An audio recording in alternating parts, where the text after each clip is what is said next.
ಸುಶಾಸನ್ ಬಾಬು ಅಂತಾನೆ ಹೊಗಳಿಸಿಕೊಂಡಿದ್ದ ನಿತೀಶ್ ಕುಮಾರ್ ಈಗ ತಮ್ಮದೇ ಬಿಹಾರದ ಮೇಲಿನ ಹಿಡಿತವನ್ನ ಕಳೆದುಕೊಂಡಿದ್ದಾರೆ. ಬಿಹಾರವನ್ನ ದೀರ್ಘಕಾಲ ಆಳಿದ ನಾಯಕ ಈಗ ಬಿಜೆಪಿ ಆಟದಲ್ಲಿ ಬರೀ ದಾಳವಾಗಿದ್ದಾರೆ. ನಿತೀಶ್ ಕುಮಾರ್ ರಾಜಕೀಯ ಮುಗೀತಿದೆ ಅಂತ ಬಿಜೆಪಿ ನಿರ್ಧಾರ ಮಾಡಿದ್ಯಾ? ಭರವಸೆಗಳನ್ನ ಈಡೇರಿಸಿದಕ್ಕಿಂತ ಹೆಚ್ಚು ಬಾರಿ ಮೈತ್ರಿಗಳನ್ನ ಬದಲಿಸಿದ ನಿತೀಶ್ ಕುಮಾರ್ ಬಿಹಾರ ರಾಜಕೀಯದಲ್ಲಿ ನೈತಿಕ ಅಧಿಕಾರವನ್ನ ಕಳ್ಕೊಂಡಿದ್ದಾರೆ. ಈ ಚುನಾವಣೆ ನಿತೀಶ್ ಕುಮಾರ್ ಅವರ ಪತನವನ್ನ ದಾಖಲು ಮಾಡಲಿದೆಯಾ? ತೇಜಸ್ವಿ ಯಾದವ್ ಬಿಹಾರದ ಹೊಸ ಪೀಳಿಗೆಯ ನಿಜವಾದ ಮುಖಾನ ಅಥವಾ ರಾಜಕೀಯ ಪರಂಪರೆಯ ಮತ್ತೊಬ್ಬ ಉತ್ತರಾಧಿಕಾರಿ ಮಾತ್ರನಾ? ಬಿಹಾರ ಚುನಾವಣಾ ಕಾವು ಏರ್ತಿರುವಾಗಲೇ ಅಲ್ಲಿಂದ ಬರ್ತಿರುವಂತಹ ಅಚ್ಚರಿಯ ಸುದ್ದಿಗಳ ಹಿನ್ನೆಲೆಯಲ್ಲಿ ಈ ಪ್ರಶ್ನೆಗಳನ್ನ ಇವತ್ತಿನ ವಿಡಿಯೋದಲ್ಲಿ ನಾವು ಚರ್ಚೆ ಮಾಡೋಣ. ನೀವಿನ್ನೂ ಕೂಡ ವಾರ್ತಾ ಭಾರತಿ ಚಾನೆಲ್ ಅನ್ನ ಸಬ್ಸ್ಕ್ರೈಬ್ ಮಾಡಿಲ್ಲ ಅಂತಾದ್ರೆ ಈಗಲೇ ಈ ವಿಡಿಯೋದ ಕೆಳಗೆ ಕಾಣುವ ಸಬ್ಸ್ಕ್ರೈಬ್ ಬಟನ್ ಹಾಗೇನೆ ಬೆಲ್ ಐಕಾನ್ ಒತ್ತಿಬಿಡಿ. ಈ ವಿಡಿಯೋವನ್ನ ಕೊನೆಯವರೆಗೂ ನೋಡಿ, ಈ ಬಗ್ಗೆ ನಿಮ್ಮ ಅಭಿಪ್ರಾಯವನ್ನ ಕೆಳಗೆ ಕಮೆಂಟ್ ಮಾಡಿ. ಹಾಗೇನೆ ಇದರ ಲಿಂಕ್ ಅನ್ನ ನಿಮ್ಮೆಲ್ಲ ಬಂಧು ಮಿತ್ರರಿಗೆ ವಾಟ್ಸ್ಆಪ್ ಮಾಡಿ. ಈಗ ವಿಚಾರಕ್ಕೆ ಬರೋದಾದ್ರೆ, ಬಿಹಾರ ಯಾವತ್ತೂ ಬದಲಾವಣೆಗೆ ಒಡ್ಕೊಳ್ತಾನೆ ತನ್ನ ರಾಜಕೀಯ ಹೆಚ್ಚುಗಾರಿಕೆಯನ್ನ ದಾಖಲಿಸಿದ ನೆಲ ಆಗಿದೆ. ಆದರೂ ಈಗ ರಾಜ್ಯದಲ್ಲಿ ಬೀಸ್ತಿರುವ ಬದಲಾವಣೆಯ ಗಾಳಿ ಬೇರೆಯದ್ದೇ ಪ್ರಬಲ ಸಂದೇಶವನ್ನ ತರ್ತಾ ಇದೆ. ಅದು ದೀರ್ಘ ಮತ್ತು ನಿರ್ಣಾಯಕ ಅಧ್ಯಾಯದ ಕೊನೆಯನ್ನ ಸೂಚಿಸ್ತಾ ಇರುವ ಹಾಗಿದೆ. ನಿತೀಶ್ ಕುಮಾರ್ ಯುಗ ಅಂತ್ಯಗೊಳ್ತಿದೆಯಾ ಅನ್ನೋ ಪ್ರಶ್ನೆ ಎದ್ದಿದೆ. ಬಿಹಾರ ತನ್ನ ನಾಯಕತ್ವ ಮತ್ತು ಒಟ್ಟಾರೆ ಅಧಿಕಾರ ಸ್ವರೂಪದಲ್ಲೇ ದೊಡ್ಡ ಬದಲಾವಣೆಗೆ ಸಜ್ಜಾದಂತಿದೆ. ನಿತೀಶ್ ಕುಮಾರ್ ಬಿಹಾರದ ಮುಂದಿನ ಮುಖ್ಯಮಂತ್ರಿ ಆಗೋದಿಲ್ಲ ಅನ್ನೋದು ಬರೀ ಈ ಹೊತ್ತಿನ ಹೇಳಿಕೆ ಆಗಿರದೆ ರಾಜಕೀಯವನ್ನ ಅಳೆದು ತೂಗಿದಂತ ನಿರ್ಣಯವಾಗಿ ಕಾಣಿಸ್ತಿದೆ. ಇದು ನಿತೀಶ್ ಕುಮಾರ್ ಅವರ ರಾಜಕೀಯ ಸ್ಥಾನಮಾನದಲ್ಲಿನ ಬದಲಾವಣೆಯನ್ನ ಸ್ಪಷ್ಟವಾಗಿ ಎತ್ತಿ ತೋರಿಸುತ್ತೆ. ಸುಮಾರು 2 ದಶಕಗಳ ಕಾಲ ಅವರು ಬಿಹಾರ ರಾಜಕೀಯದ ಪ್ರಶ್ನಾತೀತ ಶಕ್ತಿಯಾಗಿದ್ರು.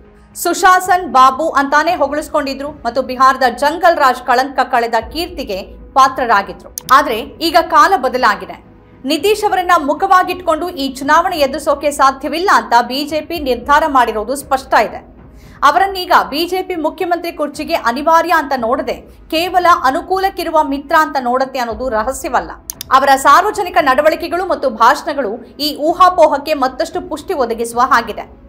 ಒಂದು ಕಾಲದ ತೀಕ್ಷ್ಣ ನಿಲುವಿನ ದಿಟ್ಟ ನಿತೀಶ್ ಕುಮಾರ್ ಕಣ್ಮರೆಯಾದಂತೆ ತೋರುತ್ತೆ. ಅವರೀಗ ಅಸಹಾಯಕ ನಾಯಕನಂತೆ ಕಾಣಿಸ್ತಿದ್ದಾರೆ. ಜೆಡಿಯು ಜೊತೆ ಮೈತ್ರಿ ಮಾಡಿಕೊಂಡಿರುವ ಬಿಜೆಪಿಗೆ ಈಗ ನಿತೀಶ್ ಕುಮಾರ್ ಮುಖವೂ ಅಲ್ಲ. ಅದು ಬಿಹಾರದಲ್ಲಿ ತನ್ನದೇ ಆದ ನೆಲೆಯನ್ನ ಬಲಪಡಿಸುವ ಗುರಿ ಹೊಂದಿದೆ. ಜೆಡಿಯುನ ಮತ ಬ್ಯಾಂಕ್ ಅನ್ನ ಛಿದ್ರವಾಗಿಸಿ ಬಿಜೆಪಿಯ ಕಡೆಗೆ ತಿರುಗಿಸೋದು ಅದರ ಯೋಜನೆ ಆಗಿದೆ. ಆದ್ರೆ ಈ ಆಟದಲ್ಲಿ ಅಸಲಿ ಲಾಭ ಚಿರಾಗ್ ಪಾಸ್ವಾನ್ ಪಾಲಾಗ್ಲಿದೆ. ಇದು ಬಹುಶಃ ನಿತೀಶ್ ಯುಗ ಕೊನೆಯಾಗೋದ್ರ ಅತ್ಯಂತ ಸ್ಪಷ್ಟ ಸಂಕೇತ ಆಗಿದೆ. ಒಂದು ಕಾಲದಲ್ಲಿ ಪ್ರಬಲವಾಗಿದ್ದ ಪ್ರಾದೇಶಿಕ ನಾಯಕ ಬಿಜೆಪಿಯ ಚದುರಂಗದಲ್ಲಿ ಬರೀ ದಾಳವಾಗ್ತಿದ್ದಾರೆ. ತೇಜಸ್ವಿ ಯಾದವ್ ತಮ್ಮ ರ್ಯಾಲಿಗಳಲ್ಲಿ ಹೇಳಿರುವಂತೆ ನಿತೀಶ್ ಕುಮಾರ್ ಅವರನ್ನ ಹೈಜಾಕ್ ಮಾಡಲಾಗಿದೆ.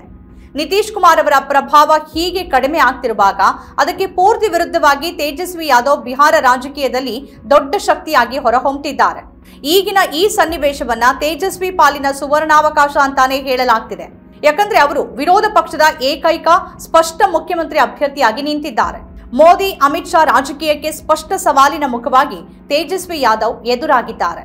ತಮ್ಮ ತಂದೆ ಲಾಲು ಪ್ರಸಾದ್ ಯಾದವ್ ಅವರ ರಾಜಕೀಯಕ್ಕಿಂತ ಭಿನ್ನವಾಗಿ ತೇಜಸ್ವಿ ಹೊಸ ಘೋಷಣೆಗಳು ಮತ್ತು ನಿರೂಪಣೆಗಳನ್ನ ತರ್ತಿದ್ದಾರೆ. ಅವು ಬಿಜೆಪಿಗೆ ದೊಡ್ಡ ಹೊಡೆತ ಕೊಡುವಂತ ಅಸ್ತ್ರಗಳಾಗಿವೆ. ಬಿಹಾರವನ್ನ ನಡೆಸೋರು ಬಿಹಾರಿಯೋ ಅಥವಾ ಹೊರಗಿನವರೋ ಅನ್ನೋ ಅವರ ಘೋಷಣೆ ಅತಿ ಪ್ರಬಲವಾಗಿದೆ. ಹೊರಗಿನವರು ಅನ್ನೋದು ಸ್ಪಷ್ಟವಾಗಿ ಗುಜರಾತಿನ ಮೋದಿ ಮತ್ತು ಅಮಿತ್ ಶಾ ಅವರನ್ನ ಸೂಚಿಸುತ್ತೆ. ಫ್ಯಾಕ್ಟರಿಗಳೆಲ್ಲ ಗುಜರಾತ್ ಪಾಲಾಗಿರುವಾಗ ನೀವು ಬಿಹಾರದಲ್ಲಿ ಗೆಲುವನ್ನ ಬಯಸ್ತೀರಾ ಅನ್ನೋ ತೇಜಸ್ವಿ ಪ್ರಶ್ನೆ ಬಿಜೆಪಿಯ ಕೇಂದ್ರ ನಾಯಕತ್ವಕ್ಕೆ ಸವಾಲ್ ಹಾಕತ್ತೆ ಮತ್ತು ಬಿಹಾರಿ ಹೆಮ್ಮೆಯ ಭಾವನೆಯನ್ನ ಹುಟ್ಟುಹಾಕತ್ತೆ. ಇದು ಬಿಹಾರ ರಾಜಕೀಯ ಚರ್ಚೆಯಲ್ಲಿ ದೀರ್ಘಕಾಲದಿಂದ ನಿರ್ಲಕ್ಷ್ಯ ಮಾಡಲಾಗಿರುವ ನಿರುದ್ಯೋಗ ಮತ್ತು ಕೈಗಾರೀಕರಣದ ಕೊರತೆಯಂತಹ ಸಮಸ್ಯೆಗಳನ್ನ ಮುಂದೆ ತಂದು ನಿಲ್ಲಿಸುತ್ತೆ. ತೇಜಸ್ವಿ ಅವರ ಅತಿದೊಡ್ಡ ಪರೀಕ್ಷೆ ಬಿಜೆಪಿ ಮತ್ತು ಆರ್ಎಸ್ಎಸ್ ಅನ್ನ ನೇರವಾಗಿ ಎದುರಿಸುವ ತಾಕತ್ತಿನಲ್ಲಿದೆ. ಹಿಂದಿನ ಚುನಾವಣೆಯಲ್ಲಿ ಆರ್ಜೆಡಿ ಹಲವಾರು ಸ್ಥಾನಗಳನ್ನ ಬಹಳ ಕಡಿಮೆ ಅಂತರದಿಂದ ಕಳ್ಕೊಳ್ತು. ಈ ಬಾರಿ ಅವರು ಬಿಜೆಪಿ ಆರ್ಎಸ್ಎಸ್ ಒಗ್ಗಟ್ಟನ್ನ ಗುರಿಯಾಗಿಸೋಕೆ ಸಾಧ್ಯವಾದ್ರೆ ರಾಜಕೀಯ ಅವರ ಹಿಡಿತಕ್ಕೆ ಬರಬಹುದು. ಹಿಂದುಳಿದ ವರ್ಗಗಳು, ದಲಿತರು ಮತ್ತು ಅಲ್ಪಸಂಖ್ಯಾತರ ಸಾಂಪ್ರದಾಯಿಕ ಮತ ಬ್ಯಾಂಕ್ ತೇಜಸ್ವಿ ಪಾಲಿಗಿದೆ. ಇದೇ ವೇಳೆ ಜಂಗಲ್ ರಾಜ್ ಎಂಬ ಭೂತವನ್ನ ಮತ್ತೆ ತರುವ ಬಿಜೆಪಿಯ ಪ್ರಯತ್ನಗಳನ್ನ ಅವರು ಸಮರ್ಥವಾಗಿ ಎದುರಿಸುತ್ತಿದ್ದಾರೆ. ತಮ್ಮ ತಂದೆ ಮೋದಿಗೆ ಹೆದರಿಲ್ಲ ಮತ್ತು ತಾವು ಇಡಿ, ಸಿಬಿಐ ಅಥವಾ ಐಟಿ ರೇಡ್ಗೆ ಹೆದರೋದಿಲ್ಲ ಅಂತ ಅವರು ಮತದಾರರಿಗೆ ತೋರಿಸ್ತಾರೆ. ಈ ಚುನಾವಣೆಯಲ್ಲಿ ಬಿಜೆಪಿಯ ತಂತ್ರ ಕುತೂಹಲಕಾರಿಯಾಗಿದೆ. ನಿತೀಶ್ ಕುಮಾರ್ ಮೇಲಿನ ಅವಲಂಬನೆ ತಗ್ಗಿಸೋಕೆ ಪ್ರಯತ್ನ ಪಡ್ತಿದ್ರೂ ಕೂಡ ಬಿಜೆಪಿಗೆ ತನ್ನದೇ ಆದ ಬಲವಾದ ಸ್ಥಳೀಯ ಮುಖ್ಯಮಂತ್ರಿ ಅಭ್ಯರ್ಥಿ ಇಲ್ಲ. ಅದರ ಪ್ರಚಾರ ಏನಿದ್ರೂ ಕೂಡ ಮೋದಿ ಅಮಿತ್ ಶಾ ಜೋಡಿಯನ್ನೇ ನೆಚ್ಚಿಕೊಂಡಿದೆ. ಬಿಜೆಪಿ ಮತ್ತೊಮ್ಮೆ ಜಂಗಲ್ ರಾಜ್ ನಿರೂಪಣೆಯನ್ನ ಮುಂದೆ ಮಾಡ್ತಿರೋದು ಆರ್ಜೆಡಿ ವಿರುದ್ಧ ಜನರನ್ನ ಎತ್ಕಟ್ಟೋ ತಂತ್ರ ಆಗಿದೆ. ಆದರೂ ಕೂಡ ಬಿಹಾರದ ವಾಸ್ತವ ಇದನ್ನ ಮೀರಿದಂತಿರುವುದರಿಂದ ಆ ತಂತ್ರ ಕೆಲಸಕ್ಕೆ ಬಾರದೇನೂ ಇರಬಹುದು. ಪ್ರಧಾನಿ ಮೋದಿ ತಮ್ಮ ರ್ಯಾಲಿಗಳಲ್ಲಿ ಆರ್ಜೆಡಿಯ ಚುನಾವಣಾ ಚಿಹ್ನೆಯಾದ ಲಾಟಿನ್ ಅನ್ನ ನೇರವಾಗಿ ಗುರಿಯಾಗಿಸಿಕೊಂಡಿದ್ದಾರೆ. ಆದರೆ ಹೋರಾಟ ಏನಿದ್ರೂ ಕೂಡ ಆರ್ಜೆಡಿ ಜೊತೆ ಎಂಬ ಸೂಚನೆ ಅದಾಗಿದೆ. ಮತ್ತಿದು ಗೊತ್ತಿದ್ದೋ ಗೊತ್ತಿಲ್ಲದೇನೋ ಎದುರಾಳಿಯ ಸ್ಥಾನಮಾನವನ್ನ ಹೆಚ್ಚಿಸತ್ತೆ. ಮಹಾಗಠಬಂಧನ್ನ ಪಟ್ಟಿಯಲ್ಲಿ ಮುಸ್ಲಿಂ ಉಪಮುಖ್ಯಮಂತ್ರಿ ಅಭ್ಯರ್ಥಿ ಇಲ್ಲದೆ ಇರುವುದನ್ನು ಎತ್ತಿ ತೋರಿಸುವ ಮೂಲಕ ಮುಸ್ಲಿಂ ಮತ ಬ್ಯಾಂಕ್ ಒಡೆಯೋಕೆ ಬಿಜೆಪಿ ನೋಡ್ತಿದೆ. ಇದು ಕೆಲವು ಕಡೆಗಳಲ್ಲಿ ಮುಸ್ಲಿಂ ಅಭ್ಯರ್ಥಿಗಳನ್ನ ಕಣಕ್ಕಿಳಿಸಿರುವ ಬಿಜೆಪಿಯ ಮತ್ತೊಂದು ತಂತ್ರ ಆಗಿದೆ.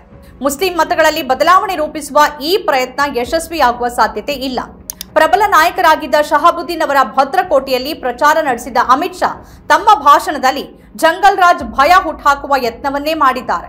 ಬಿಹಾರದ ಈ ಹಿಂದಿನ ಯುಗವನ್ನ ನೆನಪಿಸುವ ಮೂಲಕ ಮತದಾರರನ್ನ ಧ್ರುವೀಕರಿಸುವ ಹಳೆ ತಂತ್ರ ಅದು. ಆದ್ರೆ ಜಂಗಲ್ ರಾಜ್ ನಿರೂಪಣೆ ಮೂಲಕ ಯಾರನ್ನ ಗುರಿ ಮಾಡಲಾಗ್ತಿದೆಯೋ ಅದೇ ಲಾಲು ಯಾದವ್ ಜೊತೆ ಮೈತ್ರಿಯಲ್ಲಿದ್ದ ನಿತೀಶ್ ಕುಮಾರ್ ಅವರೇ ಈಗ ಬಿಜೆಪಿಯ ಮಿತ್ರ. ಹಾಗಾಗಿ ಈ ತಂತ್ರ ಬಿಜೆಪಿಯ ಸೋಗಲಾಡಿತನವನ್ನೇ ಬಯಲು ಮಾಡುತ್ತೆ. ಈ ಚುನಾವಣೆಯಲ್ಲಿ ಕಾಂಗ್ರೆಸ್ ಎಲ್ಲೂ ಕೂಡ ಮುಖ್ಯವಾಗಿರುವಂತೆ ಕಾಣಿಸ್ತಾ ಇಲ್ಲ. ರಾಹುಲ್ ಗಾಂಧಿ ಅವರ ವೈಯಕ್ತಿಕ ವಿಶ್ವಾಸಾರ್ಹತೆ ರಾಷ್ಟ್ರಮಟ್ಟದಲ್ಲಿ ಹೆಚ್ಚಾಗ್ತಾ ಇದ್ರು ಬಿಹಾರದಲ್ಲಿ ಪಕ್ಷದ ಅಭ್ಯರ್ಥಿಗಳ ಆಯ್ಕೆ ಅದರ ವರ್ಚಸ್ಸಿಗೆ ದೊಡ್ಡ ಕಳಂಕ ತಂದಿದೆ. ಇತ್ತೀಚೆಗೆ ಪಕ್ಷಕ್ಕೆ ಸೇರಿದ ಅಥವಾ ಬಿಜೆಪಿ ಆರ್ಎಸ್ಎಸ್ ನಿತೀಶ್ ಕುಮಾರ್, ಅಸದುದ್ದೀನ್ ಓವೈಸಿ ಅವರ ಎಐಎಂಐಎಂ ಜೊತೆ ಸಂಬಂಧ ಹೊಂದಿರುವ ಹಲವು ಅಭ್ಯರ್ಥಿಗಳನ್ನ ಅದು ಕಣಕ್ಕಿಳಿಸಿದೆ.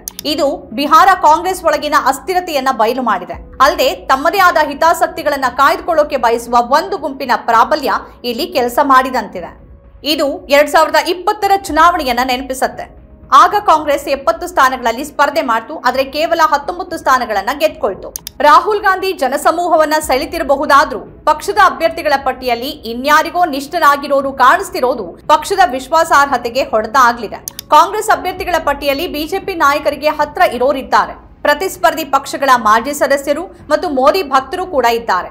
ಸಾಮಾಜಿಕ ನ್ಯಾಯದ ಸುತ್ತ ರಾಷ್ಟ್ರೀಯ ನಿರೂಪಣೆ ನಿರ್ಮಿಸುವ ರಾಹುಲ್ ಪ್ರಯತ್ನಗಳ ಹೊರತಾಗಿಯೂ ಪಕ್ಷದ ಈ ಆಂತರಿಕ ದೌರ್ಬಲ್ಯ ಮೈತ್ರಿಕೂಟಕ್ಕೆ ಹಾನಿ ತರಬಹುದು. ಈಗ ಕಾಣ್ತಿರುವಂತೆ ಬಿಹಾರ ಚುನಾವಣೆ ತೇಜಸ್ವಿ ಯಾದವ್ ಮತ್ತು ಅಮಿತ್ ಶಾ ನಡುವಿನ ಯುದ್ಧ ಆಗಿದೆ. ಆರ್ಜೆಡಿ ಮತ್ತು ಬಿಜೆಪಿ ನಡುವಿನ ನೇರ ಸ್ಪರ್ಧೆಯಾಗಿದೆ. ಸಣ್ಣ ಪಕ್ಷಗಳ ಪಾತ್ರ ಗೌಣವಾಗಿರುವ ಈ ನೇರ ಹೋರಾಟದಲ್ಲಿ ತೇಜಸ್ವಿ ಅವರ ಹೊಸ ನಿರೂಪಣೆ ಮತ್ತು ಯುವ ಆಕರ್ಷಣೆಯನ್ನ ಅಮಿತ್ ಶಾ ಎದುರಿಸ್ತಾ ಇದ್ದಾರೆ. ನಿತೀಶ್ ಕುಮಾರ್ ಅವರ ಮಗ ರಾಜಕೀಯದಿಂದ ದೂರ ಇರುವಾಗ ಈ ಚುನಾವಣೆಯೊಂದಿಗೆ ಅವರ ರಾಜಕೀಯ ಮುಗಿಯುವಾಗ ಅವರು ಮುಖ್ಯಮಂತ್ರಿ ಮುಖವಾಗಿಯೂ ಉಳಿದಿಲ್ಲ. ದಶಕಗಳ ಅವರ ರಾಜಕೀಯ ಪರಂಪರೆ ಈಗ ಕಣ್ಮರೆಯಾಗ್ತಾ ಇದೆ. ಮತ್ತೊಂದು ಕಡೆ ಬಿಜೆಪಿ ತನ್ನ ಎಲ್ಲ ಪ್ರಾಬಲ್ಯದ ಹೊರತಾಗಿನೂ ಬಿಹಾರದಲ್ಲಿ ಪ್ರಬಲ ನಾಯಕನನ್ನ ಬೆಳೆಸುವಲ್ಲಿ ವಿಫಲವಾಗಿದೆ. ಇದರ ನಡುವೆ ತೇಜಸ್ವಿ ಯಾದವ್ ಅವರ ಪಾಲಿಗೆ ಎಲ್ಲವೂ ಒದಗಿ ಬರ್ತಿರುವಂತೆ ಕಾಣಿಸ್ತಾ ಇದೆ. ಈಗ ಅವರು ಸಿಎಂ ಅಭ್ಯರ್ಥಿ ಆಗಿರೋದ್ರಿಂದ ಅವರ ವಿರುದ್ಧದ ಕಾನೂನು ಪ್ರಕರಣಗಳು ಕೂಡ ರಾಜಕೀಯ ಪ್ರೇರಿತ ಅಂತ ಅನ್ಸ್ಬಿಡುವ ಸಾಧ್ಯತೆ ಇದೆ. ಕಾಂಗ್ರೆಸ್ ಬಲಿಷ್ಠವಾಗಿಲ್ಲದೆ ಇದ್ರೂ ರಾಹುಲ್ ಗಾಂಧಿ ಅವರ ರಾಷ್ಟ್ರೀಯ ವಿಶ್ವಾಸಾರ್ಹತೆ ಮೈತ್ರಿಕೂಟಕ್ಕೆ ಮಹತ್ವ ನೀಡುತ್ತೆ. ಕುಟುಂಬದ ಪರಂಪರೆ ಮತ್ತು ಬಿಜೆಪಿಯನ್ನ ಸೋಲಿಸುವ ಹೊಣೆಯನ್ನ ಆರ್ಜೆಡಿ ತೇಜಸ್ವಿ ಅವರ ಹೆಗಲಿಗೆ ಹಾಕಿದೆ. ನಿತೀಶ್ ಕುಮಾರ್ ಅವರನ್ನ ಬಿಜೆಪಿ ಹೇಗೆ ರಾಜಕೀಯವಾಗಿ ಬಲಿ ಹಾಕ್ತು ಅನ್ನೋ ಪ್ರಬಲ ನಿರೂಪಣೆಯನ್ನೂ ಕೂಡ ತೇಜಸ್ವಿ ಬಳಸ್ತಾರೆ. ನಿತೀಶ್ ಕುಮಾರ್ ಇನ್ಮುಂದೆ ಬಿಹಾರ ರಾಜಕೀಯದ ಆಧಾರ ಸ್ತಂಭ ಅಲ್ಲ. ಬಿಜೆಪಿ ತನ್ನ ಕೇಂದ್ರ ನಾಯಕತ್ವದ ಬಲದ ಮೇಲೆ ಮುಂದುವರೆದಿದ್ರೂ ಸ್ಥಳೀಯ ನಾಯಕತ್ವ ಇಲ್ಲ. ಕಾಂಗ್ರೆಸ್ ತನ್ನದೇ ಆದ ಆಂತರಿಕ ಪಿಡುಗಿನೊಂದಿಗೆ ಹೋರಾಡ್ತಾ ಇದೆ. ಈ ಗೊಂದಲಗಳ ನಡುವೆ ತೇಜಸ್ವಿ ಯಾದವ್ ನಿರ್ಣಾಯಕ ಪ್ರತಿಸ್ಪರ್ಧಿಯಾಗಿ ಹೊರಹೊಮ್ಮಿದ್ದಾರೆ. ಹಾಗಾಗಿ ಈ ಚುನಾವಣೆ ಕೇವಲ ಸ್ಥಾನಗಳ ಲೆಕ್ಕಾಚಾರಕ್ಕಿಂತ ಹೆಚ್ಚಿನದಾಗಿದೆ. ಇದು ಬಿಹಾರದ ಗುರುತು, ಅದರ ಹೆಮ್ಮೆ ಮತ್ತು ಅದರ ಭವಿಷ್ಯಕ್ಕಾಗಿ ನಡೆಯುವ ಯುದ್ಧವಾಗಿದೆ. ಬಿಹಾರ ಈಗ ತೇಜಸ್ವಿ ಅವರ ಯುವ ನಾಯಕತ್ವವನ್ನ ಒಪ್ಪತ್ತಾ ಅಥವಾ ಬಿಜೆಪಿಯ ರಬ್ಬರ್ ಸ್ಟಾಂಪ್ ಮುಖ್ಯಮಂತ್ರಿಗೆ ಮಣೆ ಹಾಕತ್ತಾ ಅಂತ ಕಾದ್ ನೋಡ್ಬೇಕಾಗಿದೆ. ಈ ವಿಡಿಯೋದ ಬಗ್ಗೆ ನೀವೇನ್ ಹೇಳ್ತೀರಿ? ನಿಮ್ಮ ಅಭಿಪ್ರಾಯವನ್ನ ವಿಡಿಯೋದ ಕೆಳಗೆ ಕಮೆಂಟ್ ಮಾಡಿ. ನಮಸ್ಕಾರ.